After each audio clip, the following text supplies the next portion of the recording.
What's called in Israel an American bagel, and what's called in America a bagel, is a little bit of a problematic kind of food. What you do is you take dough, and then you shape it into the shape that you want, and you throw it into boiling water. And after the dough is in the boiling water, then you put it into an oven and bake it. And this is what produces what we call a bagel. That bagel is considered today by most of the post-skim bread and a ma'afeh, something that's really made in the oven, and not something that is different.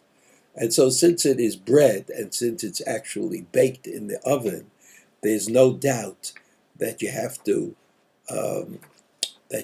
be mafrish. You have to separate the truma from the dough that you use to bake this bagel.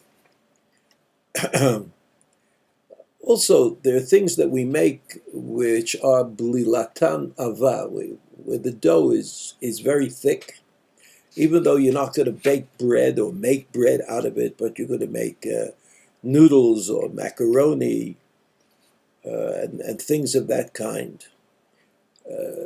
Many women were nohek to be mafrish challah in that case also because the dough could be used for bread. I mean, just you decided not to use it for bread so that there's no bracha necessary. I mean, you don't have to make a bracha on the separation from the dough that you're going to use for noodles or for macaroni, because after all, you're not baking with it. You're not baking bread. Nevertheless, since that dough could be used also for bread in another context, many women were noheg to separate the truma, which is called challah, of course, and not to make a bracha.